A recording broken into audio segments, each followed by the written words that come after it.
안녕하십니까. 하나금융투자에서 매크로 맡고 있는 소재용입니다. 이번 주에는 매크로 관점 포인트하고 주식과 채권 연결해서 같이 말씀 올리도록 하겠습니다. 일단 지난 주말에 한 두 가지 정도 중요한 이벤트가 있었죠. 첫 번째는 미국 ISM 제조업 지수가 시장 기대치를 넘어서는 58.2를 기록했습니다. 이것의 의미는 미국 4, 4분기 경제가 여전히 확장 국면을 유지할 것이고, 이에 따라서 한국의 수출 물량도 그렇게 나쁘진 않을 것 같다라는 긍정적인 시그널로 해석이 됩니다. 또 하나의 이벤트는 미국 상원에서 법인세 인하를 관련된 이러한 세제 개혁안을 통과시켰습니다. 물론 그 하원가의 법안이 틀리기 때문에 다시 조율을 해가지고 위반을 해야 되는 이런 절차가 있지만, 어쨌거나 트럼프 감세안이 현실화될 가능성이 커졌다라는 점은 중요한 의미를 갖고 있습니다.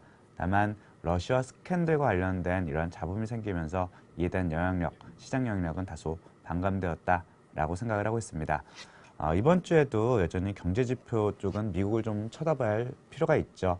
이유는 그 12월 14일 날 미국 FOMC가 있기 때문에 금리 인상 여부를 판단할 수 있는 고용과 관련된 지표가 발표되기 때문입니다.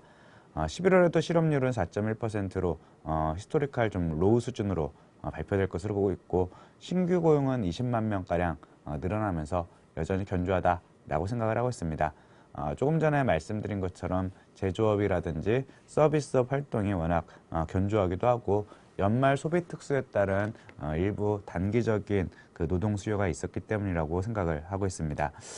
이러한 ISM의 선방과 고용의 호조 두 개를 조합을 하면 물가에 대한 부담에도 불구하고 어쨌든 12월에는 금리를 올릴 것 같다라는 쪽의 생각을 하고 있습니다. 근데 이 부분은 사실 시장의 상당 부분 선반영되어 있죠.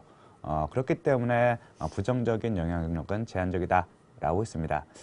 하지만 지난주에 하는 금리 인상 이벤트가 이미 종결됐다라는 점을 생각해 보면 FX 측면에서는 원달러가 추가적으로 떨어지기는 조금 제한적인 어려운 요인이 아니겠냐라는 정도로 해석은 가능한 것 같습니다.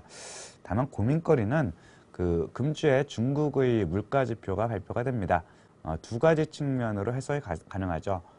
중국 입장에서는 최근에 금리가 많이 올랐기 때문에 인플레이션 경계감이 생긴다면 통화정책 변경에 대한 우려가 생길 수 있지만, 일단 중국 생산자 물가가 둔화되고 소비자 물가도 낮은 수준이기 때문에 중국의 금리 입장에서 보면 이 부분은 그렇게 경계할 사안은 아니다라고 생각을 합니다.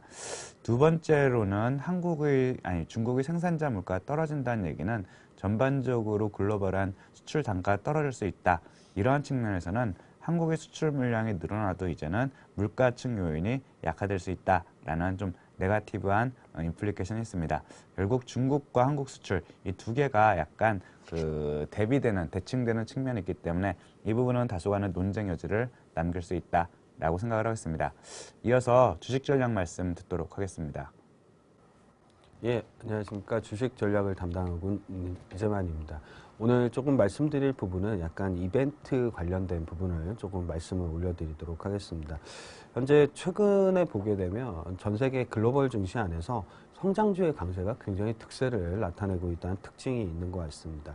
마치 그 과거에 1999년 정도 수준으로 돌아간, 즉 2000년대 IT 버블이 만들어지기 바로 직전 단계인 흔히 얘기하는 닷컴 시대의 버블 정도 시대의 성장주의 강세를 좀 보실 수 있는 부분이 되는 것 같습니다. 다만 98년에서 2000년까지 성장주가 특세를 보일 때도 미국이 좀 금리를 인상하던 시기였습니다. 금리 인상이 조금 가속화되거나 흔히 얘기하는 가시화되게 되면 약간 주식시장에서는 스타일 로테이션이라고 불리우죠. 성장주보다는 좀 가치주, 즉 저PER이라든가 저PBR주 이런 주들이 좀 단기적으로 좀 강세를 보였다는 특징은 분명히 갖고 있는 것 같습니다. 네, 다만 이 성장주의 시대 자체가 대략적으로 2000년대까지 계속적으로 진행이 됐던 이유를 한번 생각을 해볼 수 있는 게 장기적으로 시장에 줄 수 있는 시사점이라고 생각을 가지고 있습니다.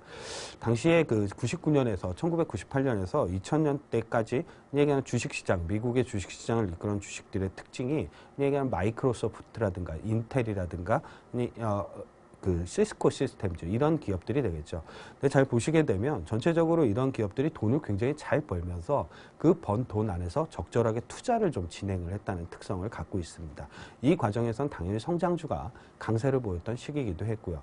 다만 성장주가 종료됐던 시점의 특징도 한 번쯤 좀 인지를 해본다라고 하면 현 시점에 비추어서 생각을 해볼 수 있겠죠. 성장주가 종료됐던 시점의 특징들이 해당 기업들이 이제 흔히 얘기하는 순이익이라든가 이런 규모들이 좀 줄어들게 되면서 잉여현금 흐름이 축소되기 시작을 하게 됩니다. 근데 그 과정에서 잉여현금 축소에도 불구하고 투자가 계속적으로 진행이 되게 되죠. 이런 과정의 특징은 아무래도 흔히 얘기하는 과잉 투자라든가 이런 부분들을 조금 더 이끌어낼 가능성이 굉장히 높은 시사점들을 갖고 있죠. 그러다 보니까 버블이 붕괴되어 버렸다는 특성도 분명히 좀 있는 것 같습니다. 지금은 당시에 마이크로소프트라든가 인텔이라든가 IBM, 시스코 시스템즈가 했던 일들을 대부분 다 팡이라는 기업들이 해주고 있죠. 흔히 얘기하는 페이스북이라든가 애플이라든가 아마존닷컴이라든가 구글 이런 기업들이 해주고 있는데 이런 기업들이 여전히 아직까지는 흔히 얘기하는 잉여현금 흐름이 계속적으로 증가하고 있다는 특징을 분명히 좀 갖고 있는 것 같습니다. 이 증가에 발맞추어서 적절하게 흔히 얘기하는 자본 지출도 좀 진행이 되고 있죠. 경제 성장이라든가 산업 성장이라든가 주식 시장의 주도주 이런 부분들이 여전히 좀 유효하다는 생각을 글로벌한 관점에서도 아직까지는 좀 해볼 수 있는 부분들의 특징이라고 판단을 해보시면 될 것 같습니다. 국내도 어떻게 보게 되면 IT라든가 헬스케어 주도권들이 여전히 유효하다고 생각을 하고 있는데 최근에 아무래도 조금 IT가 약간 부진한 모습을 보이고 있는 특징을 분명히 좀 생각을 해보실 수 있는 시사점을 갖고 있는 것 같습니다. 근데 좀 장기적으로 보게 되면 한국의 IT 기업들에 대한 제품들에 대한 수요라든가 이런 부분들은 글로벌 IT 기업, 즉 중국이라든가 미국의 IT 기업들이 투자가 계속 진행이 되는 과정에서는 크게 순이익이라든가 이런 게 줄어들 가능성이 낮다라는 기본적인 생각을 하신다라고 하면 내년에도 여전히 IT 섹터라든가 이런 쪽들은 증익 가능성이 높겠죠. 그러다 보면 앞서 말씀드린 것처럼 잉여현금 흐름의 계속적인 축적 단계 이런 부분들이 진행이 된다라고 판단을 하시게 된다라고 하게 되면 IT 섹터의 일시적인 조정 이런 부분들은 실질적으로는 매수 기회를 좀 제공할 가능성이 장기적으로 좀 높지 않을까라고 생각을 할 수 있는 부분들이 되는 것 같습니다. 다음은 채권 전략 부분이 이어서 말씀을 드리도록 하겠습니다.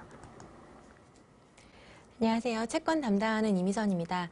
지난주 11월 금통위에서 한국은행이 기준금리를 인상을 했습니다. 그리고 10월부터 기준금리 인상에 대한 경계가 시장에 반영이 되고 있었기 때문에 실질적으로 채권시장 금리는 하락을 했습니다.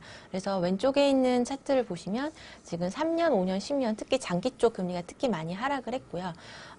국고 30년 입찰에서 실수요자, 보험사 등이 유입이 된 부분이 확인이 되면서 특히 초장기 금리가 강세를 보였습니다.